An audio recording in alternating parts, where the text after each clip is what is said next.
ओम शांति।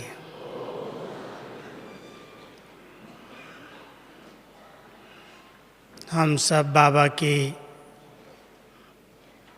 तीव्र पुरुषार्थी बच्चे बहुत लगन से ईश्वरीय पढ़ाई पढ़ रहे हैं और हम सब बाबा से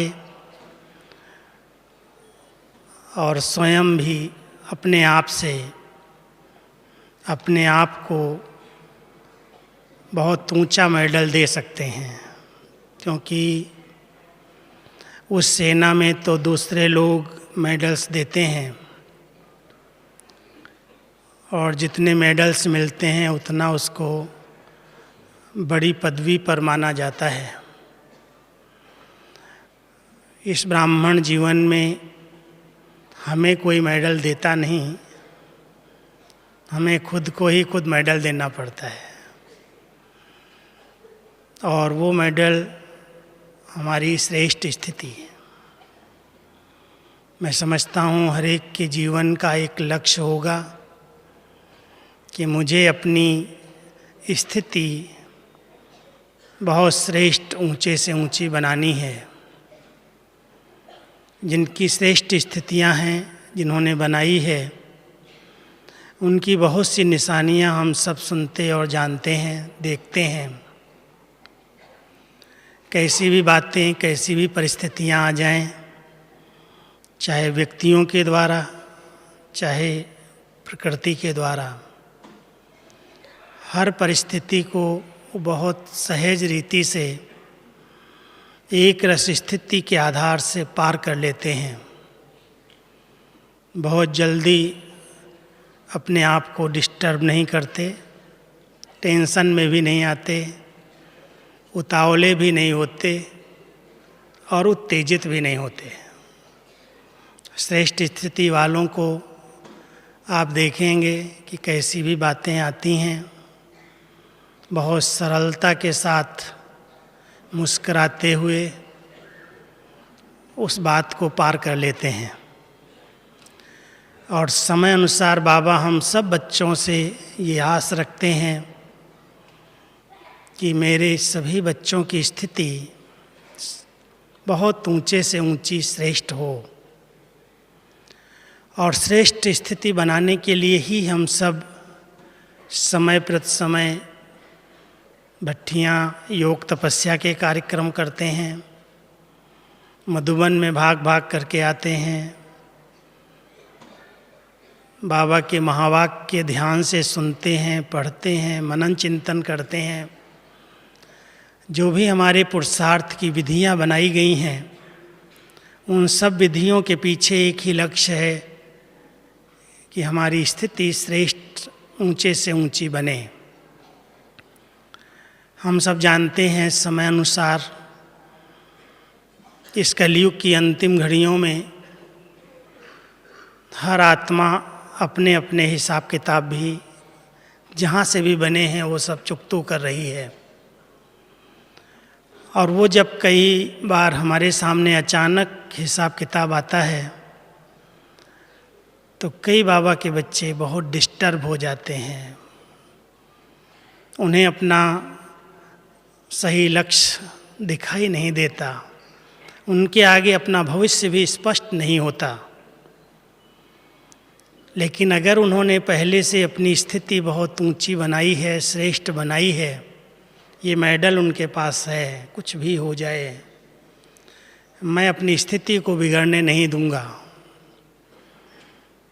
बहुत अचल अडोल एक रस रहते हैं और परिस्थितियाँ आती हैं उनको बड़ी सहज रीति से क्रॉस कर जाते हैं, हिलते डुलते नहीं हैं, परेशान नहीं होते और अधिक चिंतन भी नहीं करते, वर्णन भी नहीं करते। बात आई है, ख़त्म हो जाएगी।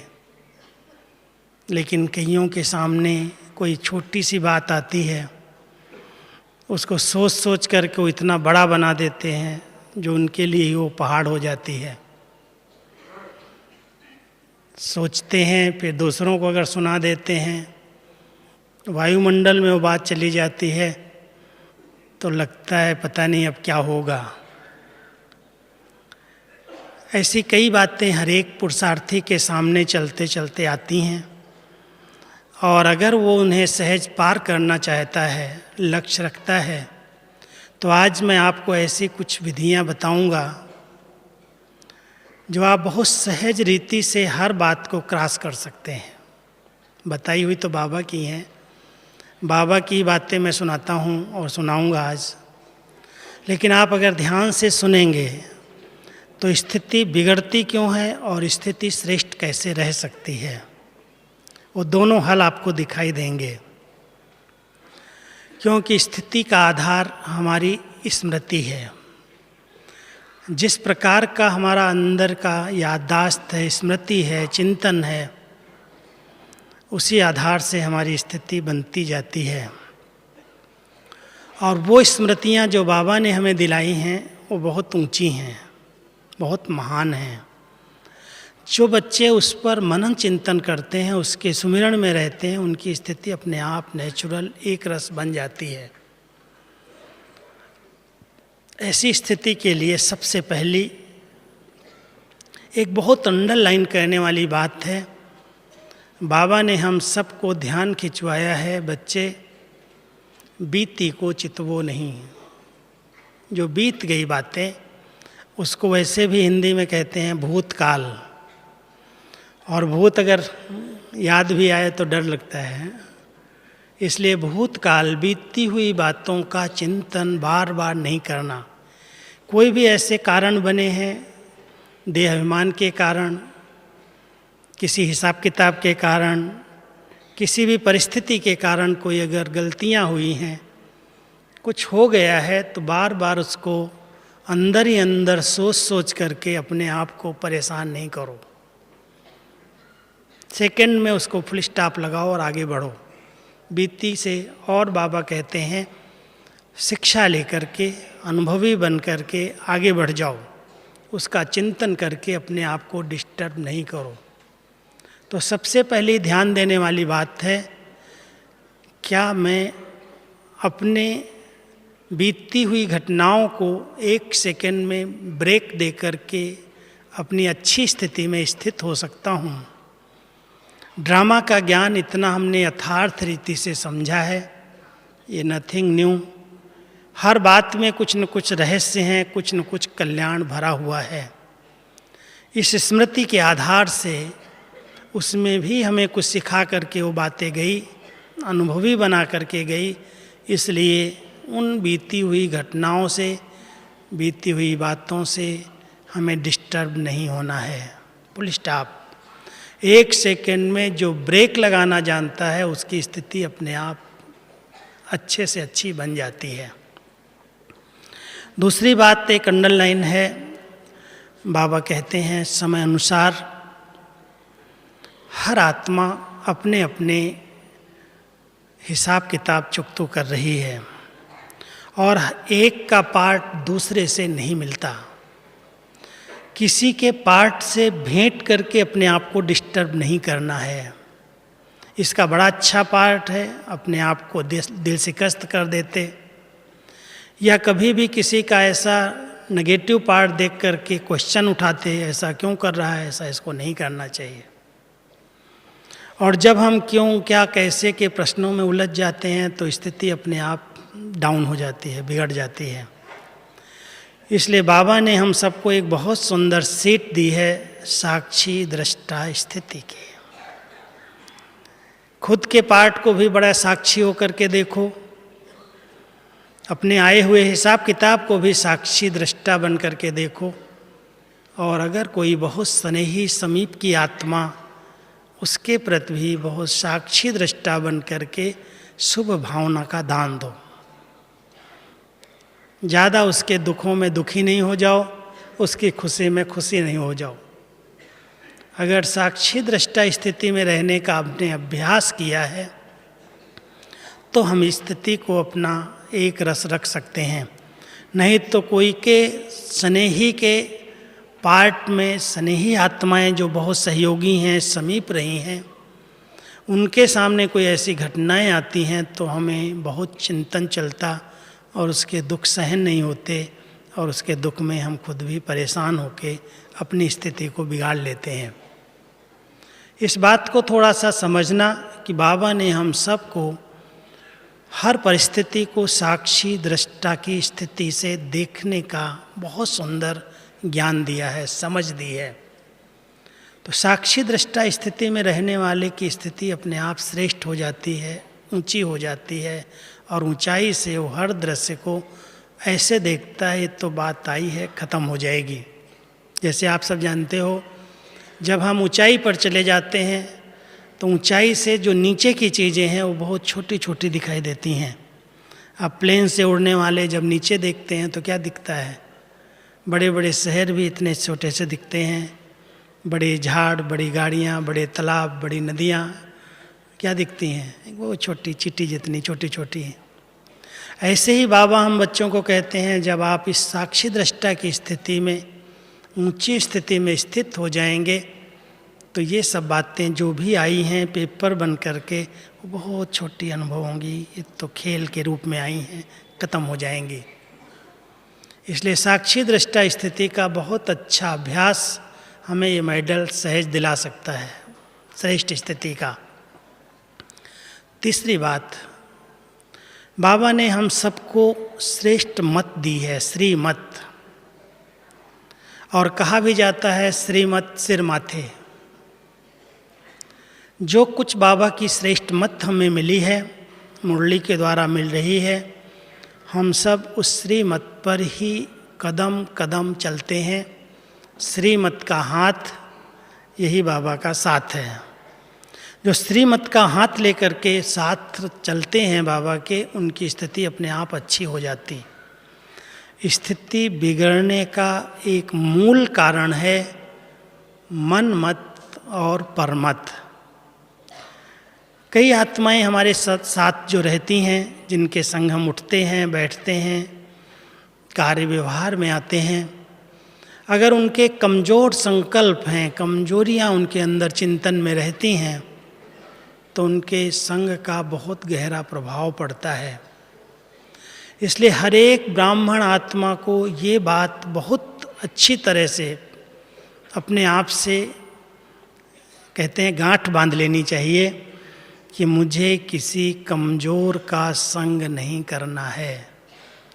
अगर किसी कमज़ोर आत्मा के संग में उठना, बैठना, चलना है तो उसका संग का रंग कभी भी आपको कमज़ोर बना देगा।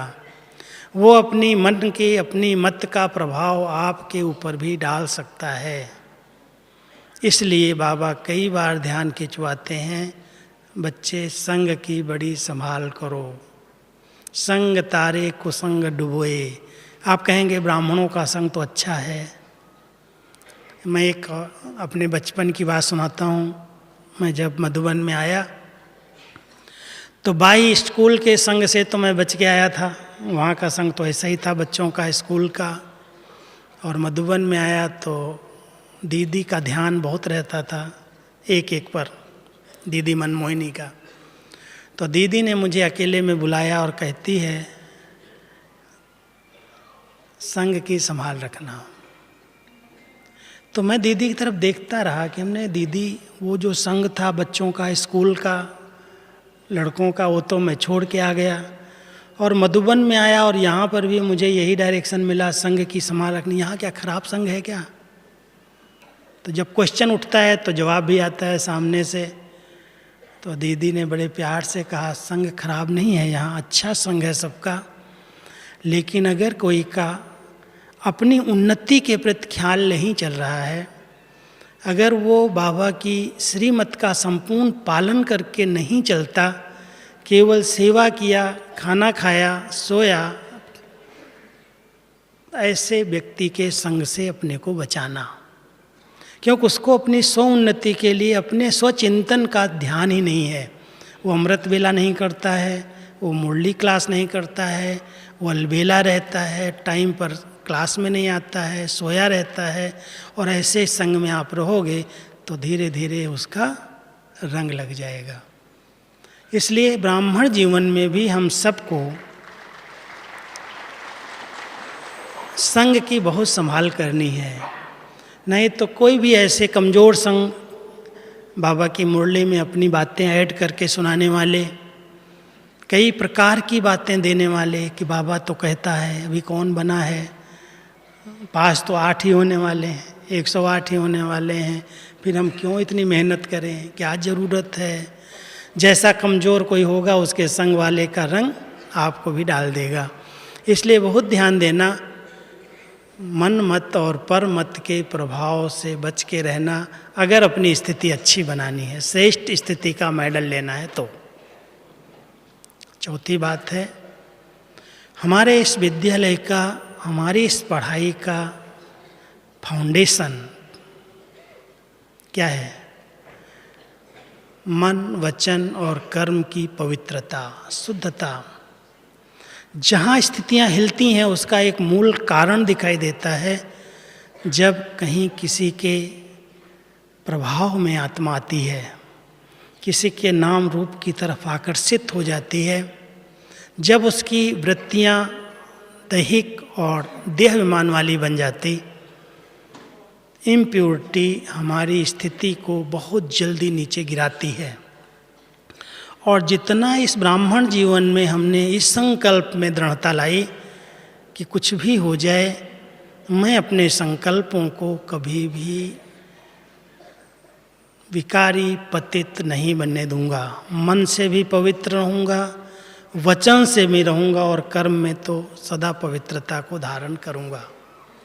जो आत्माएं इस व्रत को दृढ़ता के साथ पालन करती हैं, उनकी स्थिति बहुत अचल अडोल एक रस रह जाती होती है, क्योंकि हम सब जानते हैं पवित्रता सुख और शांति की जननी है, माँ है। अगर सुख और शांति चाहिए, श्रेष्ठ स्थिति बनानी है, तो हम सब ब्राह्मण आत्माएं अपने संकल्पों की प्योरिटी पर बहुत ध्यान दें, मनसा पर ध्यान दें। इसके अंदर व्यर्थ और नेगेटिव संकल्प भी इम्प्योरिटी है। व्यर्थ से अपने आप को बचाने का प्रयास करो। क्या प्रयास है? आप कहेंगे क्या करें तो हमारा व्यर्थ ना आए। व्यर्थ तो सबको आता होगा, कोई ऐसा नहीं कहेगा मुझे व्यर्थ संकल्प ही नहीं चलते। लेकिन व्यर्थ संकल्प चलते चलते वो एक नेगेटिव रूप लेकर के हमारे से कोई गलत कर्म करा दें, तो बाबा कहता है बीज को ही खत्म कर दो। बीज संकल्प है, बोल और कर्म उसका प्रतिफल है। अगर बीज संकल्प ही अच्छे हो गए, पवित्र हो गए, शुद्ध हो गए, तो न बोल कभी गलत होंगे न कर्म गलत होंगे। इसलिए ध्यान देना, अपनी मनसा पवित्रता को कायम रखने के लिए, व्यर्थ से बचने के लिए हम सबको समर्थ चिंतन, मुरली का चिंतन, अच्छे अच्छे सोमान का चिंतन करना चाहिए। मन को काम चाहिए। कोई भी घड़ी ऐसी नहीं होती जो हम कहें हम कुछ सोच नहीं रहे हैं। हर पल आत्मा कुछ न कुछ सोचती ही है। लेकिन कईयों का उस सोचने पर ध्यान नहीं होता, सोचते रहते हैं, बस विचार चलते जाते हैं। कई बार तो नींद में भी विचार चलते हैं तो कहते हैं नहीं, नींद नहीं आई मुझे। तो इसलिए ध्यान देना, व्यर्थ और नेगेटिव संकल्पों को जीतने के लिए हम सबको बहुत अच्छे ज्ञान का, सम्मान का चिंतन करना है, उसी में रमण करना है, मनन करना है। जो आत्माएं इसमें लगी रहती हैं उनकी मनसा बड़ी प्योर, शुद्ध, पवित्र हो जाती है और बोल और कर्म तो अपने आप हो जाते हैं। तो हमारी श्रेष्ठ स्थिति का फाउंडेशन प्योरिटी है। इस पर बहुत ध्यान देने की आवश्यकता है। जरा भी कोई इम्प्योर संकल्प ना आए। अगर कोई पास्ट के संस्कारों के कारण, कोई ऐसे हिसाब किताब के कारण आते भी हैं, तो ज़्यादा परवाह नहीं करो, डोंट केयर करो। डोंट केयर, आया और गया, उसको चेंज करो, मोल्ड कर दो, स्थान चेंज कर दो, जो पढ़ रहे हैं, अध्ययन कर रहे हैं उसको चेंज कर दो, तो आपके विचार शुद्ध हो जाएंगे, पवित्रता का फाउंडेशन अच्छा हो जाएगा। और जितनी प्योरिटी बढ़ती जाएगी उतनी स्मृति एक रस बनेगी, बाबा के साथ लिंक जुट जाएगी और स्थिति अचल अडोल हो जाएगी। वर्तमान समय स्थिति बिगड़ने का एक बहुत बड़ा कारण दिखाई देता है। आप सब जानते हो सेवाओं का विस्तार। सेवाएं बढ़ रही हैं और विस्तार के अंदर जब तेरे और मेरे की भावना आती है, एरिया की बातें आती हैं, बहुत सारी डिस्टरबेंस पैदा होती है। ज्ञानी और योगी के लक्षण भी कहीं कहीं गायब हो जाते हैं। दूसरों को बड़े ऊंचे ज्ञान की बातें सुनाते हैं, लेकिन आपस में ही टकराव की स्थिति पैदा करके, मन मुटाव करके दूरी बढ़ जाती। सबकी स्थितियां आजकल माया इस रूप में बिगाड़ रही है। अंडरलाइन करना, सेवाएं बाबा की हैं, करन करावन हार करा रहा है। अधिक सेवाओं के पीछे अपनी स्थिति को बिगाड़ो नहीं। पहले स्थिति है, बाद में सेवाएं हैं। अगर स्थिति बिगड़ रही है तो सेवाओं से भले किनारा कर लो। बाबा नहीं कहता है कि सेवाओं का इतना विस्तार कर लो जो उसी विस्तार के अंदर मकड़ी की जाल की तरह, मकड़ी की तरह फंस करके चले जाओ। बाबा कराएगा जो करना है। हम सबको बाबा ने अपनी स्थिति बनाने के लिए ये सब साधन दिए हैं। सेवाएं भी हमारी स्थिति बनाने के लिए हैं, न कि बिगाड़ने के लिए। इसलिए हर एक को अंडरलाइन करना है। सेवाओं के बीच में एक रिकॉर्ड बना के दिखाना, अंडरलाइन करना सभी, हमारी बहनें भी। वो है रिगार्ड देने का रिकॉर्ड। अगर सचमुच दिल से एक दूसरे को रिगार्ड दिया जाए, केवल इच्छा नहीं रखो ये मुझे सम्मान दे, ये मेरे से प्यार से बात करे, लेकिन दूसरों से हम अपेक्षाएं रखते हैं। कभी हम भी पूछ लें कि हम भी वैसे ही प्यार देते हैं, हम भी वैसे ही रिगार्ड से बात करते हैं। बाबा कई बार कहते हैं मान सम्मान मांगने से नहीं मिलता, देने से मिलता है। तो हर ब्राह्मण आत्मा अगर अपनी श्रेष्ठ स्थिति बनाना चाहती है तो अंडरलाइन करना कि मुझे सबको बड़े सच्चे मन से, सच्चे दिल से रिगार्ड देना है। सम्मान देंगे, प्यार देंगे, स्नेह देंगे तो अपने आप रिटर्न में वही मिलेगा। एक सिंधी में कहावत है, मिठरा घुरत घुराए।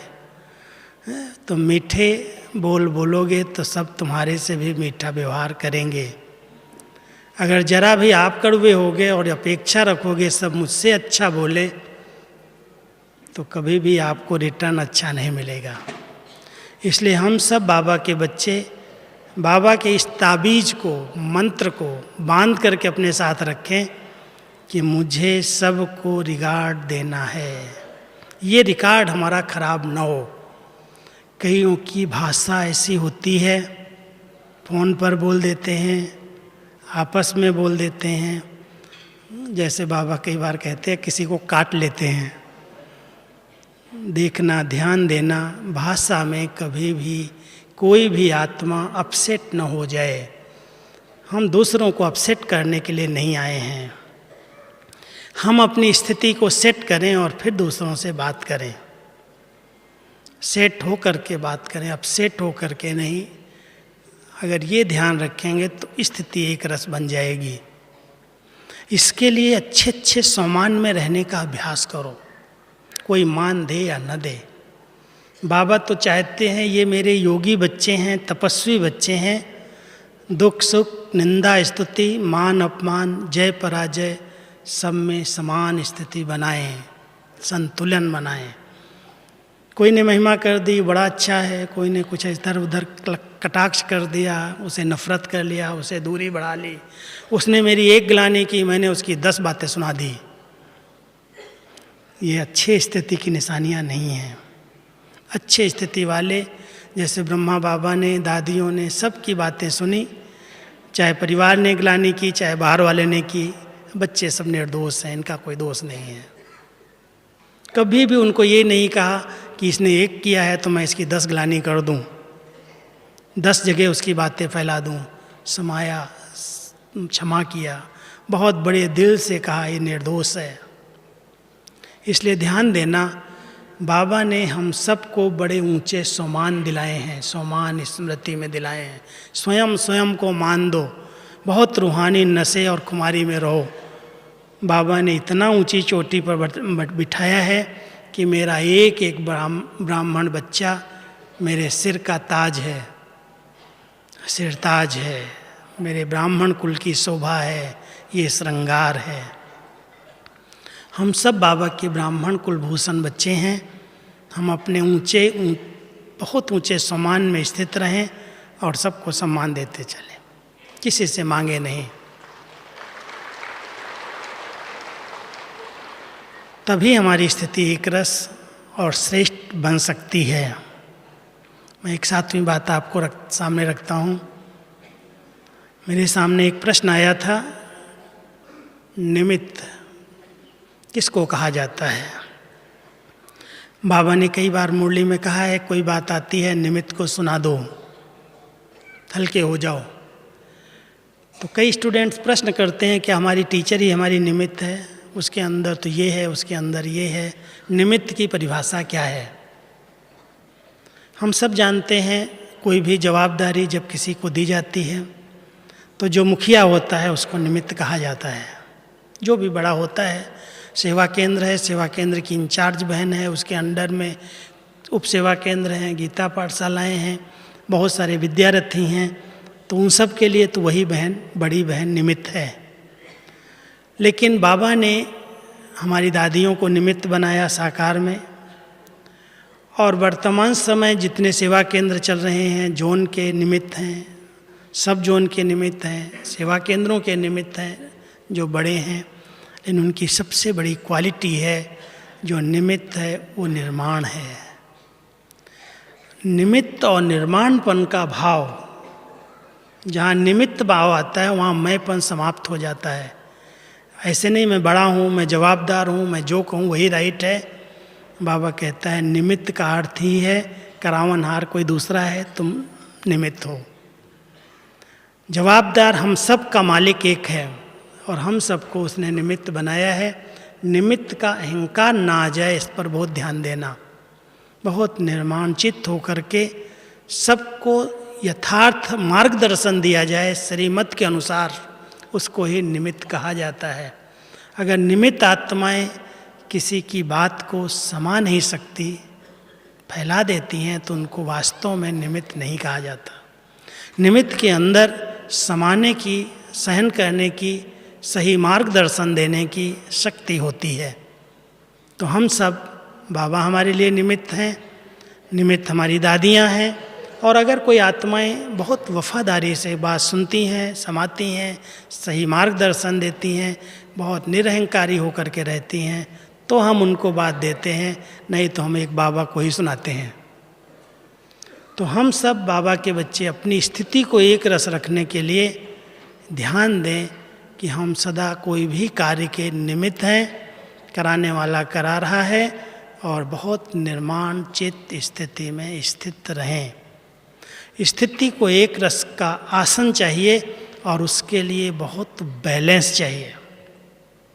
जहाँ बैलेंस टूटता है वहाँ स्थिति नीचे ऊपर हो जाती है। तराजू बैलेंस की निशानी है, उसके बीच में कांटा होता है। अगर कांटा स्थिर हो गया, तराजू के दोनों समान हो गए, पलड़े, तो कहते हैं बैलेंस अच्छा है, ठीक है। हम सभी भी हर बात का बैलेंस बना करके रखें। सबसे पहला बैलेंस है, बाबा एक बात अंडरलाइन कराते हैं कि अति, कोई भी चीज़ की अति सदा नुकसान करती है। अति में कहीं नहीं जाना।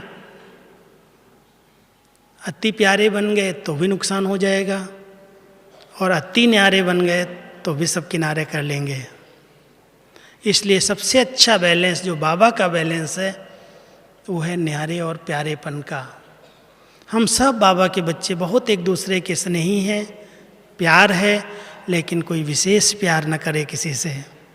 अगर किसी से विशेष प्यार हो गया, उसी को सब बातें सुनाई जाती, उसी से लेन देन की जाती, तो वो प्यार बंधन का रूप बन जाता है, और वो प्यार एक न एक दिन वो स्थिति को बिगाड़ने के निमित्त बनता है।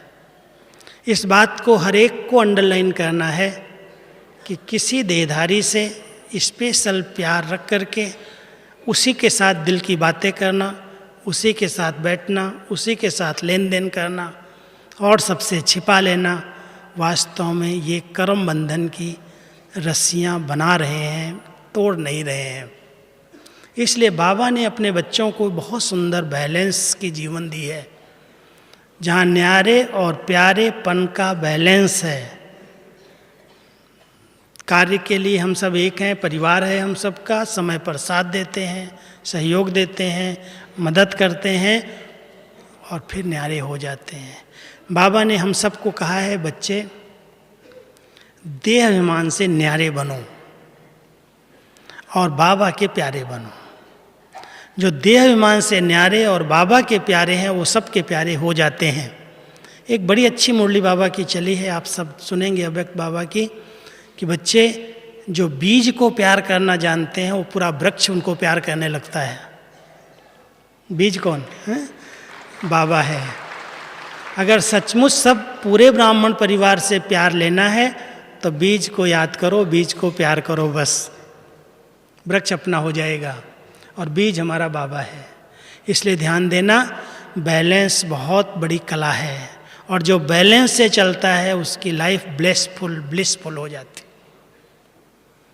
बहुत कुछ ब्लिस मिलती है बाबा की, परिवार की, और ब्लिसफुल लाइफ के साथ एकदम आनंदमय जीवन, ब्लेसिंग्स भी मिलती हैं, ब्लिसफुल भी बन जाते हैं। इसलिए ज़रूरत है न्यारे प्यारे का बैलेंस है, सेवा और स्थिति का बैलेंस है, गंभीरता और मिलनसार का बैलेंस है, एकांत और रमणीकता का बैलेंस है। ऐसे नहीं एकांत में चले गए, सूखे सूखे हो गए, मिलना ही बंद कर दिया किसी से। बाबा कहता है ये सूखा ज्ञान नहीं है। एकांत में रहो लेकिन सबके साथ मिलजुल करके चलो। एक की याद के अंत में रहना। एकांत माना ऐसे नहीं जंगल में चले जाएंगे, किनारा कर लेंगे, परिवार छोड़ देंगे, लेकिन बाबा की याद में खो जाते हैं, एकांत में चले जाते हैं और सबके साथ मिल करके चलते हैं। गंभीर हैं, ऐसे नहीं गंभीर हैं जो दिखाई दे पता नहीं भाई बड़ा सीरियस है। गंभीरता कभी कभी सीरियस का रूप बना देती है, ऐसे सीरियस नहीं बनना। उसमें रमणीकता समाई हुई है, मिलनसारता समाई हुई है। तो हम सब बाबा के बच्चे बैलेंस को जितना अपना के चलते हैं उतना बड़ी अच्छी स्थिति बन जाती है। कहीं भी स्थिति डगमग नहीं होती। कई अति मान लो योग करने लगे, कहेंगे नहीं बाबा ने कहा योग ही करो, और बैठ जाएं तपस्या में। कब तक योग करेंगे? कितना समय बैठेंगे? कितना समय मन को एकाग्र कर पाएंगे? कर्म और योग का बैलेंस है, धर्म और कर्म का बैलेंस है। अगर धारणाएं हमारे जीवन के अंदर अच्छी हैं तो हम कर्म योगी जीवन जी सकते हैं। तो इसलिए बैलेंस को हम सब ध्यान पर रख करके अपनी ऊंची श्रेष्ठ स्थिति बना सकते हैं। तो सभी ध्यान देना, श्रेष्ठ स्थिति हम सभी ब्राह्मण आत्माओं के जीवन का मेडल है, ये रूहानी सेना का मेडल है। और ये मेडल हमें खुद को खुद ही देना है, दूसरा कोई नहीं देगा। अगर कोई की स्थिति अपसेट हो गया तो कोई पूछेगा नहीं, बड़े रहो भले अकेले। अपनी स्थिति बनाने के लिए हमें खुद समय देना है। अपनी खुशनुमा स्थिति में, अच्छी स्थिति में रहने के लिए कुछ अच्छी प्लानिंग करो, मन को अच्छा होमवर्क दो। इतना सारा बाबा ने हम सबको होमवर्क दिए हैं, अगर उसको रिवाइज करो, मन को बिजी कर लो, कभी भी उदासी, निराशा, हताशा, गमगीनी, दिल शिकस्ती, ये जो बाबा के शब्द हैं कभी भी नहीं आएगी। बड़ी खुशनुमा जीवन है, खुश नसीब हैं हम सब बाबा के बच्चे, जो भगवान की पालना, उनकी छत्र छाया, 3 छतरी हम सबको मिली हुई हैं, एक नहीं है। हम सब ब्राह्मण बच्चों के ऊपर 3 छतरियाँ हैं, लेकिन कभी कभी वो छतरियाँ उलट जाती हैं। जैसे तूफान आता है ना, तो छतरी अगर कमज़ोर होती है तो क्या होता है? पलट जाती है। तो बाबा भी कहता है अगर तीलियाँ मजबूत नहीं हैं तो छतरी पलट जाएगी। सबसे बड़ी अच्छी छतरी है शुद्ध श्रेष्ठ संकल्पों की, पॉजिटिव संकल्प। जो होगा अच्छा होने वाला है, कुछ गलत नहीं होगा। अच्छे अच्छे संकल्पों में रमण करो, अच्छे संकल्पों का ओरा आभा मंडल बना लो और उसमें अंदर अंदर चलो कि मेरे अच्छे संकल्प मेरी सुरक्षा करेंगे, ये छतरी है। और दूसरी छतरी हमारे इतने बड़े परिवार के बीच में सबकी दुआएं मिलें, सब बड़े अच्छे बड़े प्यार से कहें ये भाई बड़ा अच्छा, ये बहन बड़ी अच्छी, कभी अपसेट नहीं होती, कभी किसी को डिस्टर्ब नहीं करती, कितनी अच्छी दुआएं उसके मुख से निकलती हैं। तो जिस ब्राह्मण आत्मा को संगम युग पर दुआएं मिल रही हैं उसकी स्थिति सबसे अच्छी है। हम सब ध्यान दें, इस संगम पर हम सबको सबकी दुआएं चाहिए। बस बाबा की दुआएं श्रेष्ठ मत पर चलने से मिलती हैं, ब्राह्मण परिवार की दुआएं समय पर साथ और सहयोग देने से मिलती हैं, हाँ जी करने से मिलती हैं। तो जितना हम सब ये ध्यान देंगे तो ये छतरी दुआओं की हमारी रक्षा करती रहेगी। कोई भी बात आए, कितने भी बड़े पेपर आए, चाहे शरीर के आए, चाहे संबंधों के आए, चाहे संस्कारों के आ जाएं, चाहे प्रकृति के, चाहे समाज के, चाहे भटकती हुई आत्माओं के, लेकिन अगर हमारे पास सब दुआओं का स्टॉक जमा करके रखते हैं, सबको समय पर मदद की है, साथ दिया है, सहयोग दिया है, बाबा के सदा सपूत और आज्ञाकारी बन करके रहे हैं, श्रीमत में मनमत ऐड नहीं की है, तो मैं समझता हूँ वो दुआएं उनकी रक्षा करती हैं, वो छतरी का काम करती है। और तीसरा सदा ध्यान रखना, बाबा का वरदानी हाथ हमारे मस्तक पर है। बहुत स्नेह से बाबा को हो, दिल से बाबा को हो। बाबा को और कुछ नहीं चाहिए, बच्चों के दिल का स्नेह चाहिए। भोलानाथ है, बड़ी जल्दी प्रसन्न हो जाता है, राजी हो जाता है। हम बहुत प्यार से दिल से बाबा के, मतलब से नहीं, स्वार्थ से नहीं, समय पर नहीं, लेकिन सदा ही मेरा बाबा मेरा रक्षक मेरे साथ है, ऐसे कंबाइंड होकर के रहो जो बाबा की छतरी सदा साथ साथ रहे। कोई भी कुछ नहीं कर सकता, किसी का कुछ बिगड़ नहीं सकता, लेकिन कहीं डर जाते हैं पता नहीं क्या होगा। ब्राह्मण तो बन गए, समर्पित भी हो गए, फिर क्या होगा, क्वेश्चन करते हैं, वो छतरी भूल जाती। और ये छतरी मजबूत उनकी रहती है जो समय पर 8 तेलियाँ यूज करते हैं। बहुत मजबूत हैं, शक्तिशाली तेलियाँ, वो हैं 8 शक्तियाँ। जिस समय जिस शक्ति की आवश्यकता है, आज भी बाबा कहते मास्टर सर्वशक्तिमान उसको कहा जाता जो समय पर वो शक्ति याद आए। मान लो ज़रूरत है सहन करने की, ज़रूरत है समाने की, और हम वहाँ सामना कर रहे हैं। जिस समय जिस शक्ति की ज़रूरत है वो शक्ति समय पर इमर्ज हो जाए, और उसके लिए चाहिए साइलेंस की शक्ति। जो जितना साइलेंस की शक्ति का अभ्यास करते हैं, मन को उलझने नहीं देते, बड़ा शांत चित्त स्थिति में रहते हैं, वो शक्तियाँ इमर्ज हो जाती हैं समय पर साथ देने के लिए। ज़रूरत है सहन करने की, सहन कर लेंगे, ज़रूरत है सामना करने की, ज़रूरत है सहयोग की, मदद करने की, समाने की, समेटने की, समय पर शक्ति आ जाती है। लेकिन अपने साइलेंस की शक्ति को बढ़ाओ। समय पर वो साइलेंस की शक्ति से परख भी सकोगे, निर्णय भी कर सकोगे, जो चाहिए वो कर सकते हो। लेकिन ये समय पर शक्तियाँ तभी काम करती हैं जब बहुत अच्छी मन की एकाग्रता का अभ्यास करो। हम सब ध्यान दें, मैं 5-6 बातें कह के क्लास पूरा करूँगा, ध्यान देना। संगम युग पर ये समय बहुत बड़ा कीमती है। एक एक पल इसके बाबा कहता है कई वर्षों के समान है। इसको ऐसे ही नहीं बैठ गए गप सप में, इधर की उधर की बातों में, पर चिंतन में, पर दर्शन में व्यर्थ कर दो, बीत जाएगा, फिर बहुत पश्चाताप करना पड़ेगा। जितना समय आप बचा करके बाबा की याद में रहो, अच्छा मनन चिंतन करो, अच्छे विचार चले उनको लिखो, पढ़ो, कुछ करो। ऐसे ही व्यर्थ की बातों में, पर चर्चा, पर दर्शन में समय नहीं गवाओ। अगर अपनी अच्छी स्थिति बनानी है तो ध्यान देना, जो आत्माएं समय की कदर रखती हैं उनकी हर कर्म के दर्शन होते हैं, वो दर्शनीय मूर्त बन जाते हैं। मंदिरों के अंदर उनके दर्शन के लिए लोग लालायित रहते हैं। हर कर्म के दर्शन होने लगते हैं जिन्होंने समय की वैल्यू की है। और अगर संकल्प की वैल्यू की है, संकल्प पर बड़ा ध्यान दिया है, तो उनके संकल्प वरदानी बन जाते हैं। जो संकल्प करते हैं लोगों को वरदान मिल जाता है। अगर किसी ने अपने बोल को ध्यान दिया है कि बोल मेरा एक भी व्यर्थ न निकले, बोल बड़े अनमोल हैं। अगर हमने अपने बोल को बचा के रखा है, जो आया बोल दिया, जब आया बोल दिया। कई तो ऐसे बोलते हैं जो सिर में किसी के दर्द हो जाए, सोचते ही नहीं क्या बोल रहे हैं, बोलते रहते। और बाबा कहते हैं बोल एक बहुत बड़ी शक्ति है, एनर्जी है, और इसको बचाओ। और जो बोल को बचाते हैं, बहुत कम बोलते हैं, मधुर बोलते हैं, आवश्यक बोल बोलते हैं, वो महान आत्मा बन जाते हैं। उनके महावाक्य होते हैं, वो गिनती किए जा सकते हैं। हम सब ध्यान दें, संगम युग पर बाबा हम सबको महान से महान की नज़र से देखता है।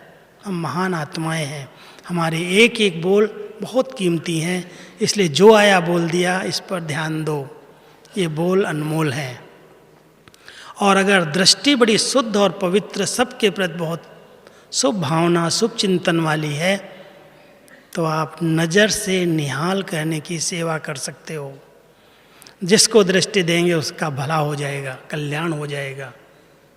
अपनी दृष्टि पर बहुत ध्यान देने की ज़रूरत है। और अगर अपनी वृत्तियों पर हमारा ध्यान है, हमारी वृत्तियाँ एकाग्र और स्थिर हैं, चंचल नहीं हैं, तो वृत्ति से जिस स्थान पर हम बैठेंगे उस स्थान का वायुमंडल बड़ा शक्तिशाली बन जाएगा। उस स्थान पर कोई भी आत्मा के विकारी संकल्प भी समाप्त हो जाएंगे। प्रैक्टिस करके देखो। अगर हम किसी घर में रहते हैं, किसी सेंटर पर रहते हैं और हमारी वृत्तियाँ बड़ी उपराम हैं, अनासक्त हैं, निर्दोष हैं, बिल्कुल स्थिर हैं, तो उस स्थान का वायुमंडल इतना चुंबकीय और शक्तिशाली होगा जो कोई भी आत्मा उस स्थान पर व्यर्थ सोच भी नहीं सकती और बोल भी नहीं सकती। हमारी दादी जानकी जी कितना अभ्यास करती हैं, कहती हैं कि मैं न सुनती हूँ न सुनाती हूँ, कोई सुनाता है तो मैं सुनती नहीं हूँ, व्यर्थ बातें। अपनी वृत्तियों पर इतना ध्यान है। उस स्थान पर आप जाते हैं, दादियों के कमरे में जाते हैं, कैसा वायुमंडल है, सबकी वृत्तियाँ, सबके अंदर के विचार चेंज हो जाते। तो एक आत्मा अगर कर सकती है तो हम सभी भी इस पर ध्यान दें। जिस स्थान पर हम रहते हैं, अपनी वृत्तियों से उस स्थान को इतना चार्ज कर दें, जो उसमें प्रवेश करे उसकी भी वृत्तियाँ चंचलता समाप्त कर दें। इसलिए मंदिर में जब जाते हैं, बड़ी अच्छी सिस्टम बनी हुई है मंदिरों की, घंटे बाहर रखे होते हैं, और घंटे जब बजाते हैं तो कहते हैं जो आपकी वृत्तियाँ हैं, जो चंचल वृत्तियाँ हैं, जो आप विचार गलत लेके आए हैं, वहाँ से कट जाते हैं, वो पीछे हट जाते हैं। अब जब मंदिर में प्रवेश करते हैं तो आपकी वृत्तियाँ बड़ी शुद्ध हो जाती, पवित्र हो जाती। इसलिए वो घंटा बजाने के सिस्टम है। हम सभी भी अपनी वृत्तियों को ध्यान दें कि कोई भी हमारे स्थान पर प्रवेश करे, किसी भी भावना से आए। कई प्रकार की भावनाएं लोगों की हैं, साकार में भी और सूक्ष्म में भी जो भटक रहे हैं उनकी भी भावनाएं हैं, कई इच्छाएं हैं कई। और उन इच्छाओं के कारण अगर हम भी उसी इच्छा के तरफ मुड़े हुए हैं तो हमारे और उनके विचार एक हो जाएंगे और नुकसान कर देंगे। इसलिए ध्यान देना, अगर हम उनके विचारों से, उनकी इच्छाओं से बचना चाहते हैं, उनके वार से बचना चाहते हैं, तो मैं किसी को आज कह रहा था, मैं 3 प्रकार के भूत लोगों को परेशान करते हैं। एक भूतकाल, बीती हुई बातें। दूसरा, जिसके अंदर कोई भूत प्रवेश हो गया, काम क्रोध लोभ मोह अहंकार वाला, वो परेशान करता है चैतन्य रूप में।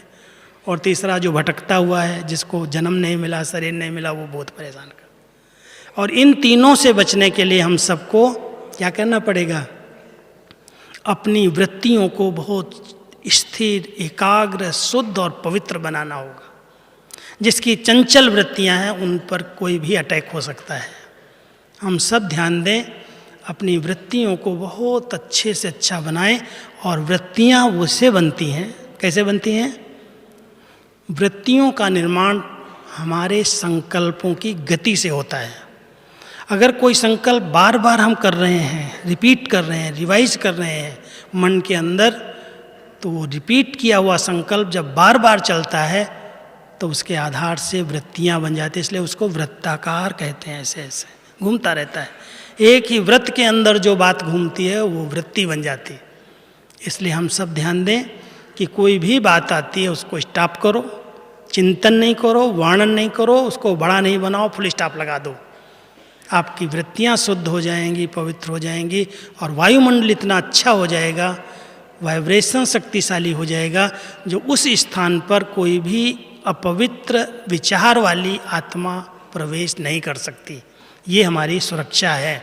और ऐसे समय पर श्रेष्ठ स्थिति बनाने वाली आत्माएं इन सब बातों को अंडरलाइन करें, तब मेडल ये मिलेगा और हम अपने आप को खुद ही अपना मेडल दे सकते हैं।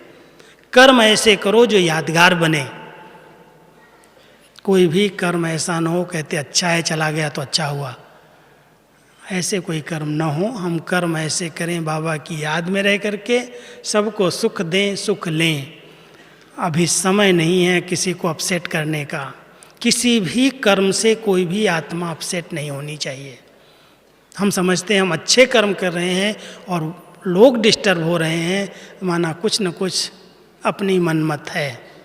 तो बाबा के बच्चे संगम युग पर श्रेष्ठ स्थिति का मेडल खुद को खुद देने का अभ्यास करो। बाबा भी दे देगा, लेकिन हम बच्चे खुद ही अपने आप को मेडल दें। और उस मेडल, जैसे बाबा कहता है ना, बैज तुम्हारा मेडल है। संगम युग पर ब्राह्मणों का मेडल क्या है? बैज। ऐसे ही बाबा हम सबको चाहता है कि बच्चे श्रेष्ठ स्थिति का मेडल बना करके हर परिस्थिति में बिल्कुल एक रस, अचल अडोल, खुशनुमा, प्रसन्न चित्त, कुछ भी हो रहा है नथिंग न्यू, बेफिक्र बासा, वो है अच्छी स्थिति, श्रेष्ठ स्थिति। तो ऐसी स्थिति बनाने का हम सब लक्ष्य रखें। और बाबा के घर में आप सब आए हो, कल बाबा के अव्यक्त मिलन का दिन है और अभी ड्रामानुसार बाबा अव्यक्त स्थिति वालों से ही मिलता है, साकार स्थिति वालों के सामने नहीं आता। तो आप कल बाबा से कैसे मिलन मनाएंगे? बाबा की भले वीडियो चले, लेकिन आप सब अमृत वेले से ही अव्यक्त स्थिति में रह करके, आवाज़ की दुनिया से पार रह करके अव्यक्त वतन में जाके बाबा से मिलना। सुबह से ही मिलते रहना और रात को अनुभव करेंगे कि बाबा हमारी सभा में हाजिर हो रहा है। तो उसकी अनुभूति आप सवेरे से अंतर्मुखी बन करके कर सकते हैं। ओम शांति।